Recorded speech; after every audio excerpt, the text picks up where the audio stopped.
Hey, hi, and hello. Welcome back to Knit Case Designs. This is James. I am going to be making a nice special fall soap today. I've just been really feeling my fall vibes. What did I make? Well, that black raspberry vanilla I think kind of falls into a fall sort of color palette. But I've been really feeling the need to move past summer. I don't want it to end in terms of like weather. Obviously my garden is doing really well. But it's time for a change, right? We can't get stuck. So I'm making my world famous, not really, but I'd hope so, frosted pumpkin soap. So I've got my oils here, my lye water. I incorrectly left out like a hugely important ingredient in my soap that I forgot to mention last time. So I mentioned coconut oil like 3 times after rewatching my video, but my top 3 oils in terms of like quantity are lard, olive oil, and coconut oil. Coconut oil being slightly less. So I use almost 50% between, that's not true, probably 40% split between lard and olive oil. Lard is a super traditional soap making ingredient. Olive oil is another super traditional soap making ingredient. This does mean that my soaps are not vegan. So sorry. I do make some vegan soaps. Obviously I make like Castile soaps and things like that. And like I had a friend who asked me to make a couple different soaps for her and I made them all vegan. It's just not my preference. So I like the way this feels. And so I make it. That being said, I am still pollen free.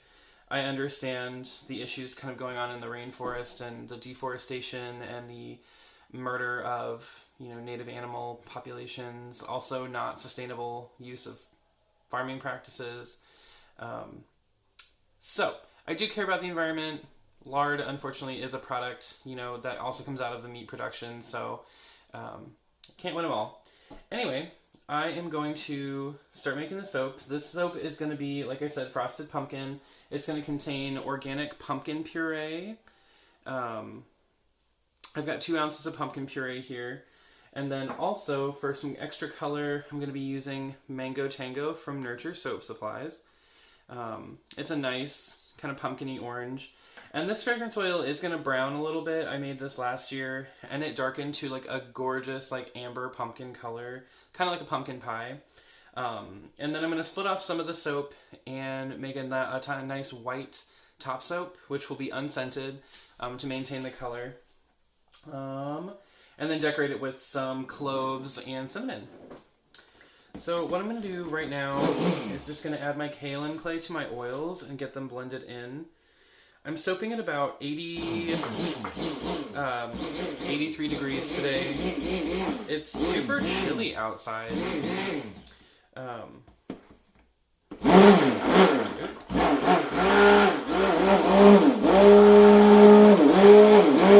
There's no lye in there, so I can blend as much as I want.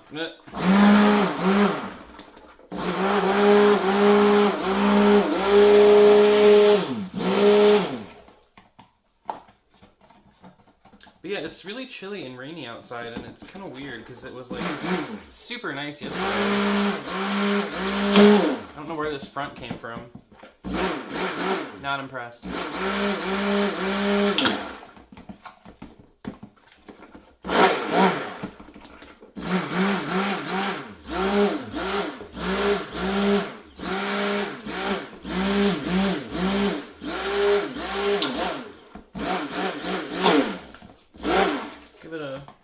Stir here. I'm not seeing any glaring clumps anymore, so that's perfect. Alright, so I'm going to go ahead and add my lye solution, and we're going to get going. So just dump that in. I see people like going down their stick blenders or like going through a strainer, and like that's totally fine. I find with the low profile sort of way that I do this in such small batches, like I don't have an issue with splashing really or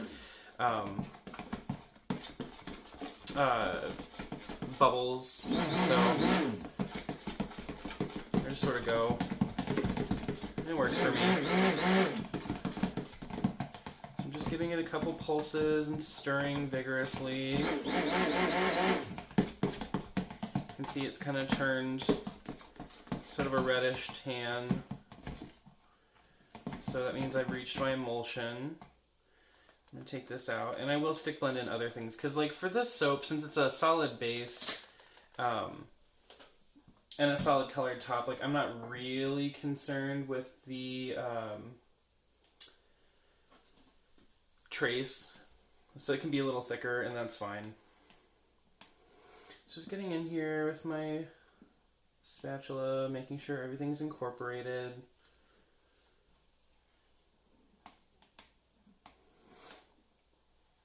Ugh, I can smell that fragrance. It's so sweet and awesome, and like, it just puts me in such a fall mood, you know? So, here I'm going to split off my soap for the top. Split off a good amount. Probably more. Yeah.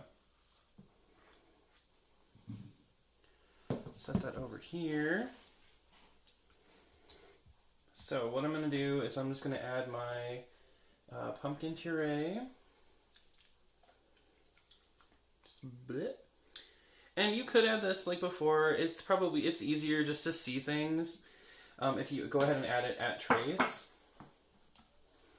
I'm also going to add some colorant. Take my spatula out because I'm just going to stick blend this. Ugh. Set that down. Sometimes you change your mind about something and you're holding something and you're like, I'm going to drop it. It's best to just put those things down. Okay, so we're going to add about a full teaspoon of Mango Tango mica. And we'll stick blend that in. Should put the lid back on.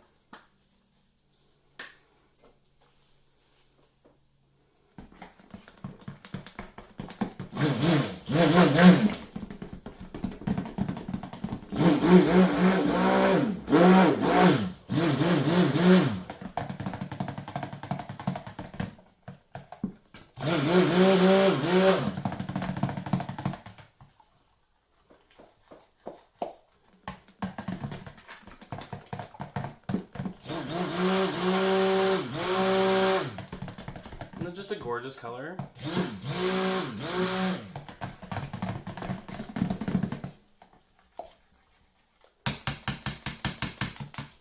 Alright, so I'm going to scrape down my bowl here. Get all the color off the sides. Little bits.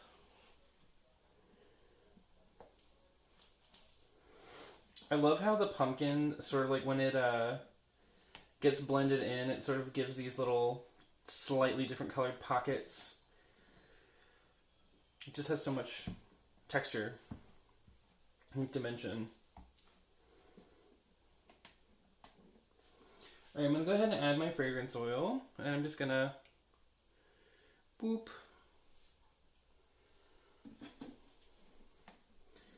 You can just hand stick that in. I might give it another blend just because why not?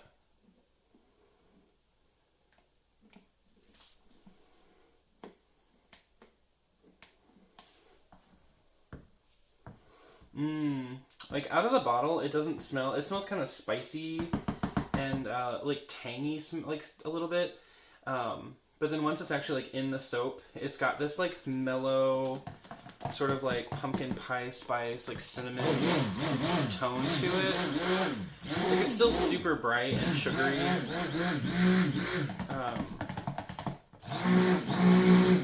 It definitely has a flair. Oh, it smells so good.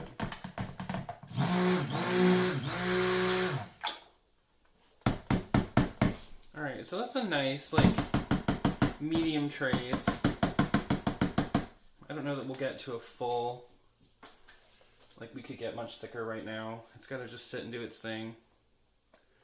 That's another thing I've kind of learned is like, you can't force your soap to do something as easily as you think you can. Like for this, if I wanted to thicken it up, I would just let it sit here.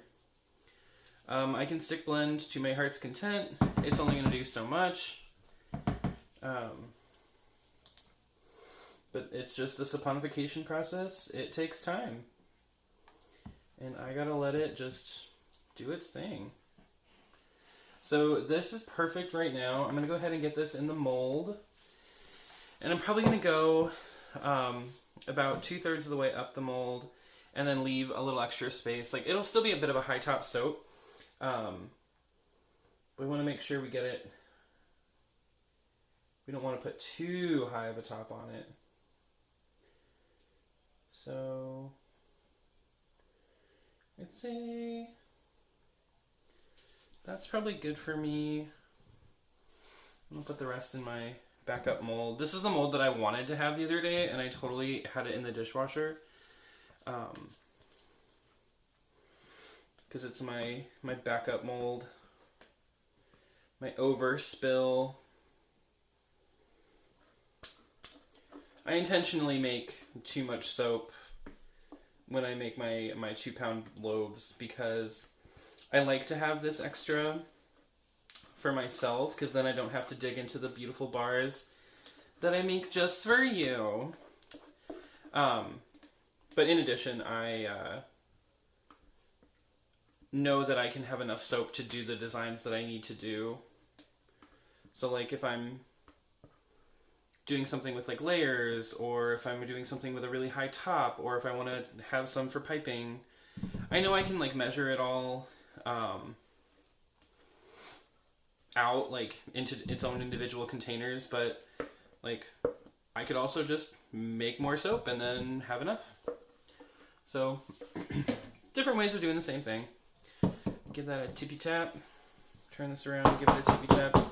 And I don't know if you can really tell, but as I'm jiggling it, you can kind of see in the middle, it's really starting to solidify. So it's really starting to go through it, y'all.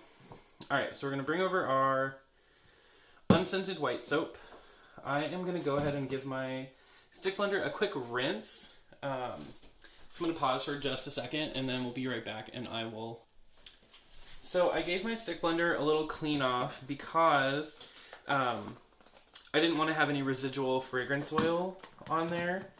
That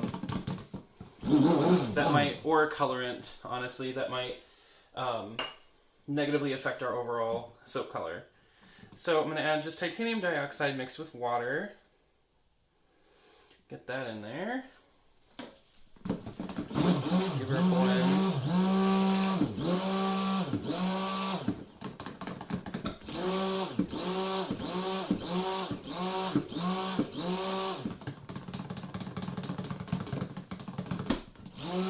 I love it. It's dark white. It's like whipped cream, y'all. Wow, I sound like Paula Deen. Make it with butter.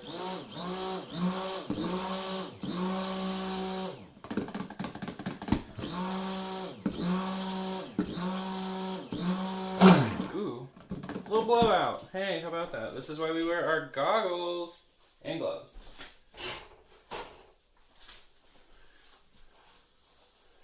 Safety first, right? Clean that up, smidge. There we go. So this one I'm just sort of blending because I know that the titanium dioxide is going to thicken this up on its own pretty quickly, but it doesn't hurt. Also, I did a good job getting a ton of bubbles in there, didn't I? Like, wow, James, good job. Nice going. Ooh, wow. You can see, you can't even like jiggle that soap anymore. It is starting to gel. So you can see this is a much thicker trace. How it's just like standing on top of itself. And that's like exactly what I want. So I'm gonna detach my deal here. Get my rubber spatula. I'm gonna rinse this off real quick.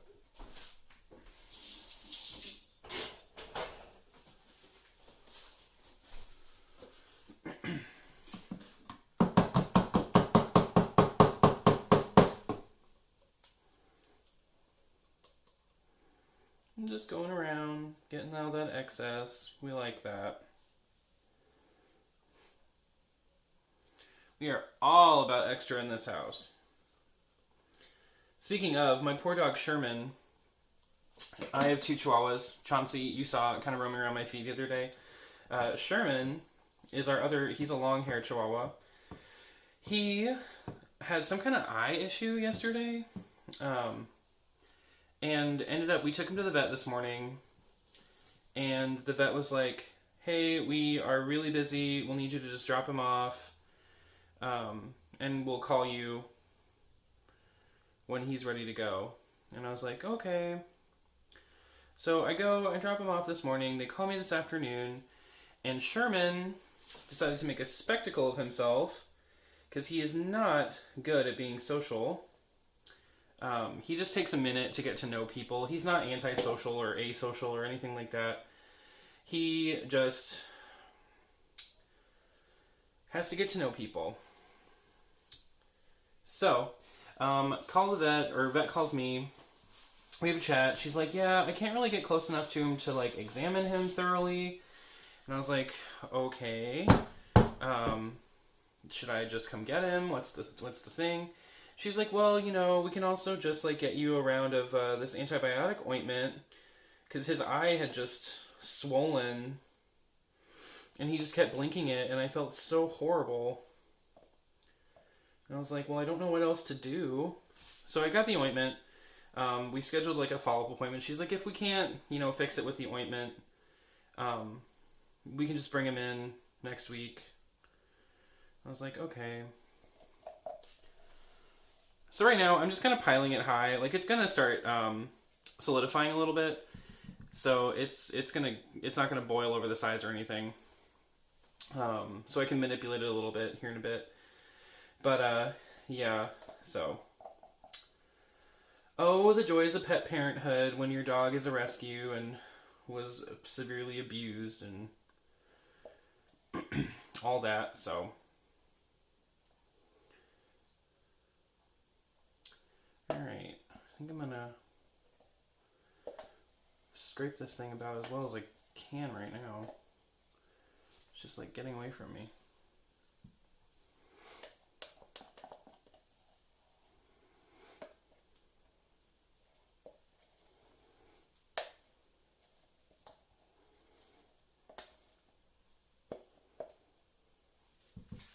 Okie doke. So, I'm gonna just clean up a little bit, take a pause, and then when we come back, I'm going to be finagling around with the top and putting on the additives on top of the soap. So, we'll see you in just a second. Okay, so it's been about 5 minutes. I've just been cleaning up a little bit. I'm gonna grab a spoon, nice clean spoon. And I'm just going to kind of mess with the top, make it look, you know, a bit like whipped cream. I'm not really going for anything too fancy. Maybe like plop it up toward the center. I don't know. Kind of give it some swoop action. Little swirl. Make it look smooth.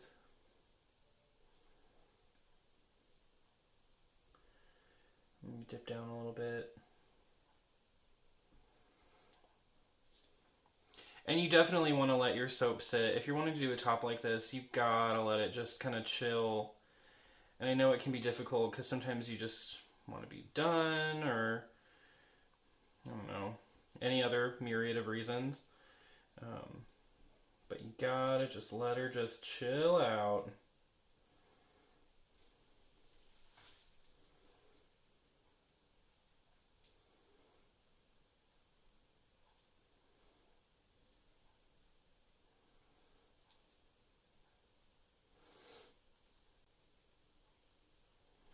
And we'll do a little down here too. Why not? Just because it's my soap doesn't mean it can't be pretty.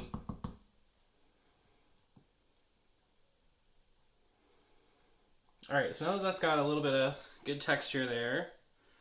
Wow, it's like DQ, like you could just like bleh. I'm going to sprinkle on I think just on the side for a little bias action, like a little bit of ground cinnamon and some whole cloves. And I'm not going to use any special technique for this. Just kind of going at it.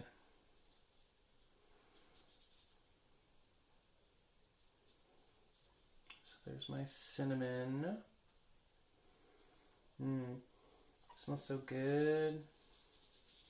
Alright, that's it for the cinnamon. Get my hands a little dry here. Ah, soap on the paper towel. Story of my life. Alright, and then we've got just some cloves. I'm sure you've seen these before. And I'm going to just kind of pepper them in. I don't want to go too heavy on the cloves. Last year I put whole cinnamon sticks in here, and I'm not opposed to doing that again. I just feel like, I don't know, it looked kind of like a weird pumpkin latte, which, of course, that's fine too. I love a good PSL, hashtag PSL.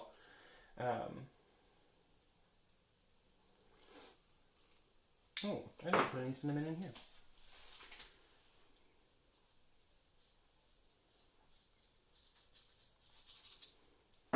I'm probably going to cut this way, so I'm just going to throw some down the middle.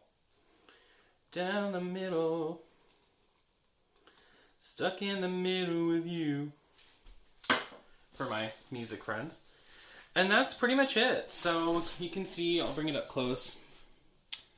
We've got our beautiful line here with ground cinnamon, whole cloves on a beautiful white soap. And then underneath, you've got that gorgeous pumpkin soap, which smells just so creamy rich. Just beautiful color. Not only is the pumpkin going to add some additional color, but when everything starts to brown from the fragrance oil, it'll add sort of a dimension of color that way as well. And really anything you add, like any organic material you add to a soap is going to turn brown. This goes for flower petals, purees. Like if you make an avocado soap and you expect that puree to stay green, you are fooling yourself. But that's why we have, you know, additives, colorants, things that'll help it stay what you want it to look like. But anywho, that's all for this video. Thank you so much for watching. Feel free to like, subscribe if you enjoy this. I'm planning on doing a cut tomorrow evening. That should be really great. And then I've got another good soap. It's going to be a new soap for me. And then we'll just continue doing fun stuff. If you have any questions or comments, leave them down below. Follow my Instagram. It's just Knitcase Designs on Instagram. Tons of content there. And we look forward to seeing you soon. All right, thanks. Bye.